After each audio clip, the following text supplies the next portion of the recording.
Let's go. It's alright.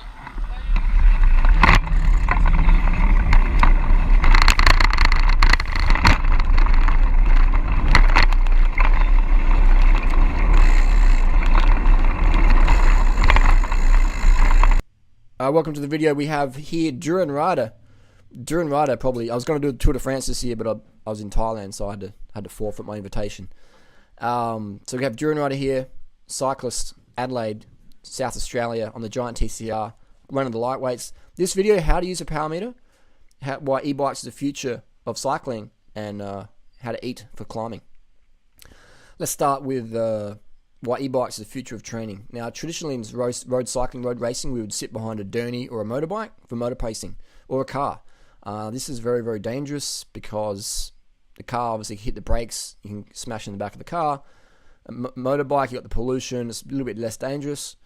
But with the bicycle, with an e-bike, you've got no motor noise, you've got no pollution, you just got that wheel. You can hit the gears, you can hit the pedals, so it's very, very real world. I'm a big believer in pragmatic training advice. So what you want to do in training is what you want to be doing in racing, and vice versa. What you do in racing is what you want to do in training. So I'm a big believer in racing, you don't sit behind a car. I mean, if you do, then you need to train that.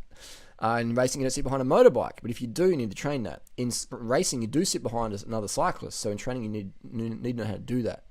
And there's a time when it's appropriate to draft cars, etc. But that's not what this video is about. What this video is about is why e-bikes are the future, because you can get an e-bike. I've got my training partner Troy on the front of this e-bike, and I know what speed I have to do to get a certain time. I know what speed I have to do to get a certain time up this climb. I've done this climb maybe 1,000 times in the last 20 years, so I know this climb very, very well. So I'm just basically saying what speed to sit at, and being so if we're doing like 25k an hour, I'll just say 5. If we're doing 9k an hour, I'll just say 9. So, and my pilot coach there is just will calibrate the speed to my request. So I know my power meter. I need to average at least 350 watts to PR in this climb. To do a sub 13 or a low 13, I need at least 330 to 40 to 50 watts on this climb. Depends on the wind as well. And depends if you're in a big bunch. If you're in a big bunch, you get a huge benefit on Norton Summit. So ideal situation with Norton Summit is at least 5 riders, and be up in there sitting on them. The Tour Down Under come up through here last year and just fist fucked the whole Strava segment. So the Tour Down Under just came on and just stripped it all. So I used to be like 11th at Norton Summit, now I'm like 67th or something. Tour Down Under, 120 riders has come up and blitzed it. It's a big, fast climb, Norton Summit. Anyway, so the future of e-bikes is in pacing and commuting. The e-bike domination is not going away. E-bike's an incredible part of your training modalities.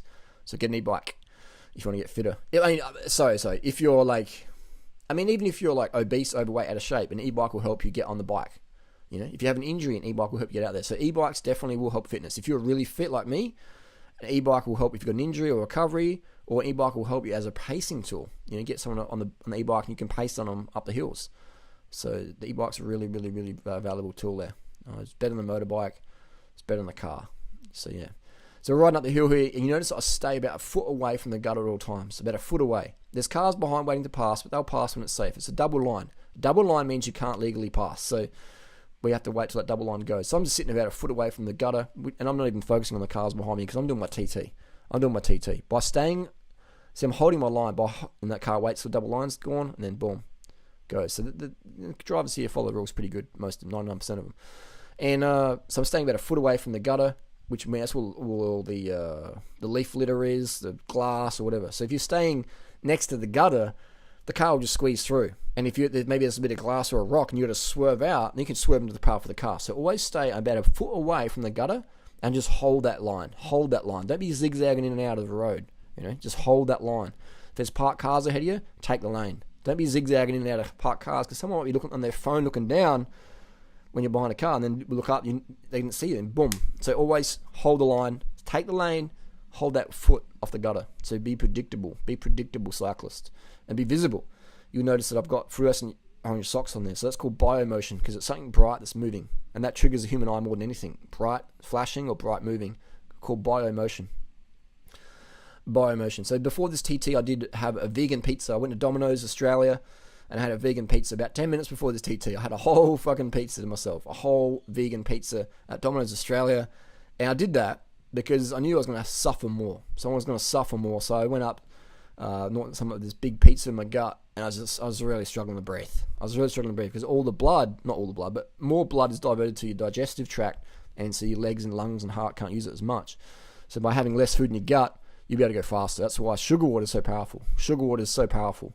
I learned that from the Kenyans. They just drink sugar water before marathons, so you're really light. A bit of salt in there as well, so you're not too low blood pressure. But yeah, sugar water is fantastic for weight loss, fantastic for going fast. So I did this more as a mental thing. I had the vegan pizza, because Indy Pack's all about riding when you've got a full gut. Indy Pack's all about riding when you're just sick of food, but you got to eat and you got to keep moving. So I did this little Indy Pack inspired Norton Summit TT on a whole vegan pizza, maybe 10 minutes before the start. And so I'm in the hurt box here, but I'm trying not to show it in my face. I'm trying to keep my body language positive, confident, alpha. Be alpha on the climbs. Alpha like Duran Rider until unless it hits 400 watts, and then we're going backwards. But we're cruising on here, so my upper body's really relaxed, so I can breathe. And I'm out the saddle, see I'm swaying the bike left, right. It's a lot easier to move your bike. You can tell an experienced rider by how they ride out the saddle. As simple as that. I can tell an experienced rider by how they ride out the saddle. If they're very stiff out the saddle, and meaning their bike doesn't move, I know they're a noob. If their bike sways side to side, I know they're quite experienced rider. So that's always another little secret there. If an experienced rider can rock the bike, a noob can't do that. I haven't learned that yet. But it's a very important skill. It lets you get a lot fitter because you can get out the saddle and actually fly up the climbs a lot easier. So in the saddle, out the saddle, a fast climb like this, you want to be in the saddle most of the time, but you want to get out the saddle every few minutes just to keep the blood going in your legs, friction less on your saddle, things like that. And I find just alternating in the saddle, out the saddle every few minutes definitely helps keep the momentum going. But primarily you want to be in the saddle on the climb, especially a fast climb like this. If your body mass index is under 19, you could probably get away with being out the saddle more, but otherwise you're better being in the saddle and just cruising along. So this is a sort of halfway point, Norton Summit. We're coming a long stretch there, and we're just cruising up there. So I've got my mountain bike shoes on. I don't really like road shoes. I find they're hard to defend yourself in. I find they're hard to walk around in. I find the cleats wear out a lot. So I just use mountain bike shoes. And I've never been dropped from using mountain bike shoes. I've never been dropped because I had a compact crank on my bike, ever. I've got, so yeah, out the saddle, you can see this bike swagging. So there's all these misconceptions. Oh, you can't use mountain bike shoes, you won't get the power. So come and beat my time at Norton Summit. Like, not many people have beaten my time unless they're pro level riders. So, and that's in mountain bike shoes. So if I can big note myself, is to benefit of mountain bike shoes. They work just as good, and it's easy to walk around in. Road shoes don't suit my lifestyle. If they suit your lifestyle, power to you. Road shoes don't suit my lifestyle. They don't suit my cycling personality, and they don't suit my style of cycling. My style of cycling is adventure based. It's sort of racing based. It's sort of, it's aggressive riding. It's adventure riding. It's climb a tree. It's climb a fence, jump a fence. It's fight against a redneck sort of cycling. I find road shoes you pretty much useless in a fight, as I've experienced in the past. You can't really do much. If someone picks on you when you're wearing road shoes, then there's not much you can really do, because you're going to fall over. Even if you land a punch, you're going to slip around. So ever since last year, I went back to mountain bike shoes. And so we're on the road bike. We talked about the diet. At least 3 hours before your last meal on a TT. So have your last meal at least 3 hours. Anything less than that, unless you have sugar water, then you can have sugar water maybe an hour out. But if you're talking about like a meal, like a 1,000-calorie meal, at least 3 hours to let that food digest. Otherwise, your blood's going to be less in your legs and more in your stomach digesting food. And that's the power of vegan lifestyle. Vegan means you use less blood to digest your food, because plant foods, scientifically we know plant foods digest easier. It's easier to digest fruit or some rice that has fiber in there, or just some sugar water that doesn't have any fiber, but it just digests perfectly, than it is some meat or even some oil. Oil is very, very hard to digest. So first thing to cut out to be a better climber would be meat. Any eggs, fish, chicken, cut all those things out. Cockroaches, cut all out, all animal products, and you're going to have a lot better digestion. You're going to have more blood in your legs. You're going to go faster relative to otherwise. And then cut out the dairy. For the dairy can clog up your lungs, more mucus, for more sodium caseinate and casein, etc. So they definitely recommend vegan lifestyle. I know a lot of pro riders. I know Cadell Evans. I know a lot of Lance Armstrong. They would eat vegan foods, or mostly vegan foods, before big races to cut weight and to have better digestion, better blood flow all over the body.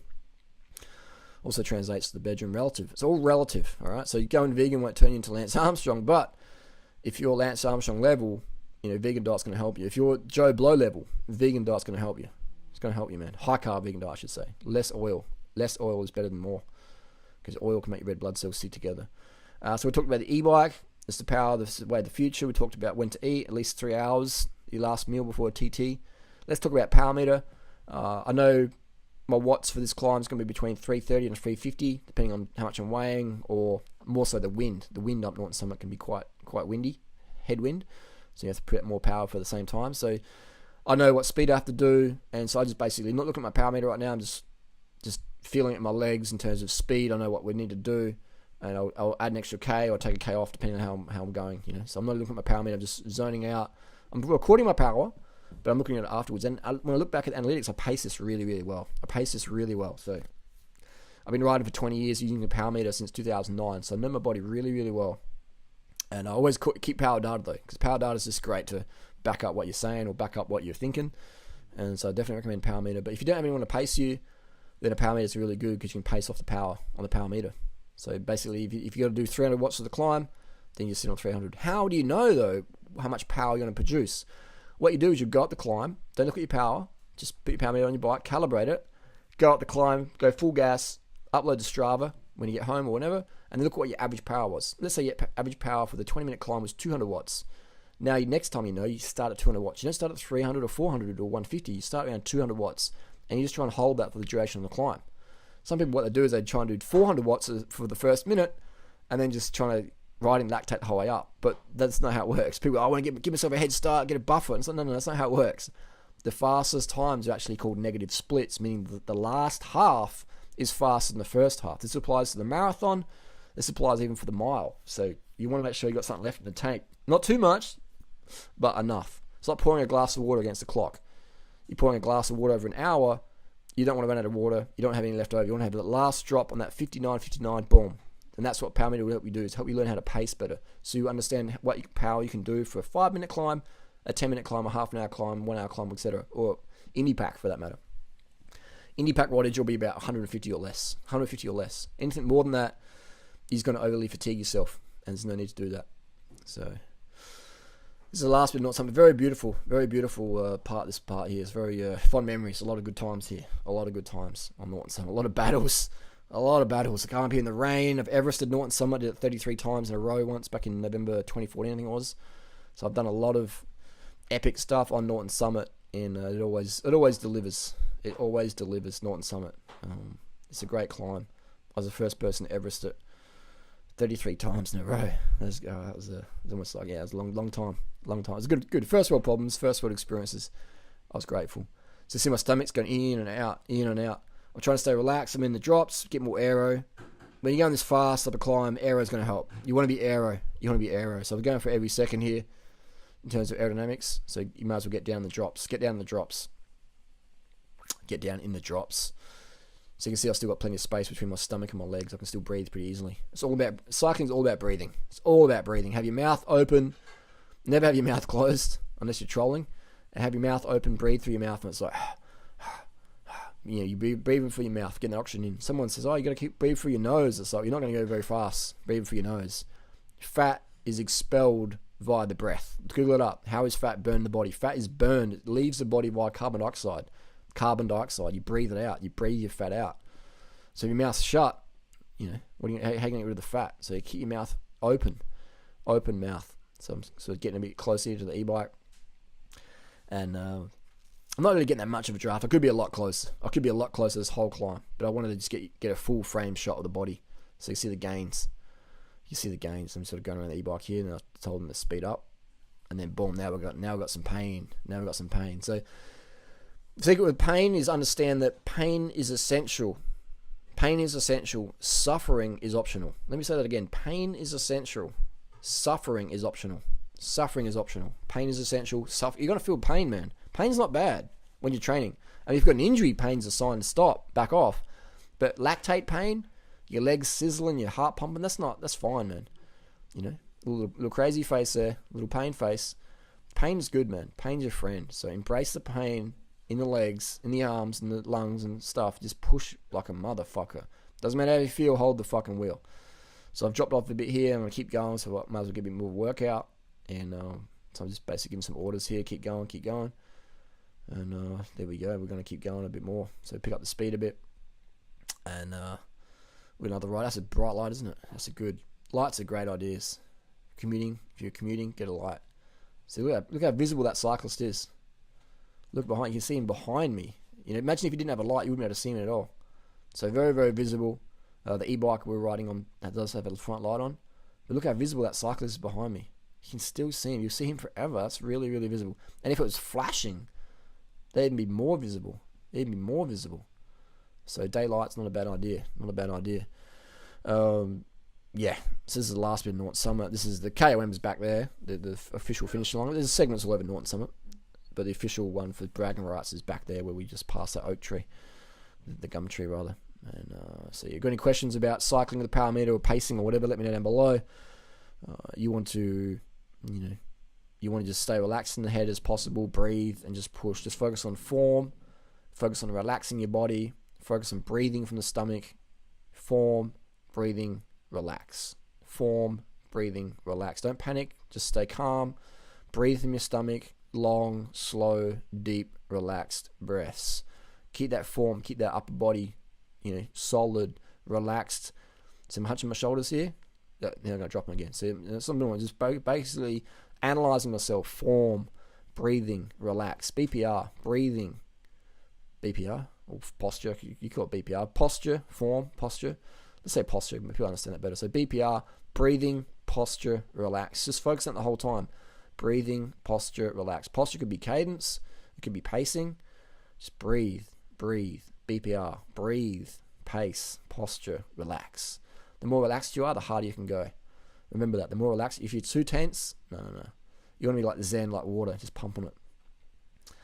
So we're cruising and going pretty, sort of zoom along here. In the Two Down Under, they've got about 120 riders. They take the whole road, and they are flying around this part. In the Two Down Under 2016, they are flying around here. It's amazing. They just rip it up. Norton Summit. They should have banned Strava because they just killed all our times like Norton Summit. But hey, first world problems. It's just part of the deal. Part of Strava. Strava's awesome. Strava is awesome. You follow me on Strava. I'll leave a link down below if I remember. But yeah, Strava's fantastic. Strava's got me very, very fit. I think Strava got me fitter than racing ever did because he's got all these time trials. In a race, you might sit on. For the last sprint. Maybe for the last climb, you might sit on the whole race. But yeah, I've done bike races before, but I didn't really feel like I burnt many calories because I was doing so well. I was just really fit, but then I either win the race or didn't win, but I didn't really go 100%. But when I was maybe a C grader moving up into B grade or A grade, then that's when you go 100% just to hang on. But once you're a certain level, the racing isn't that hard because you can just hang on, sit in the bunch. But with TTs, you're always going to go 100% in TT on Strava, at least anyway. So that's where Strava just got me fitter than racing ever did. Running races though, running races are great because the running race you go full gas. This is the pub at Norton Summit, the post office, the classic one, and this is 7 p.m. We meet at 7 p.m. Tower Hotel every Thursday during summer. Come along if you're slow, if you're fast, come along anyway, and just see how long you can hang on for. Maybe get a head start if you want. 7 p.m. Tower Hotel, and we're kind of cruising down Old Norton Summit now. So again, when you're going this fast, just take the lane. And just be careful on the downhills, Be careful, don't go too fast. If you crash at this speed, it's not going to be too much fun if you get a blowout. So just take it easy, and get your experience up.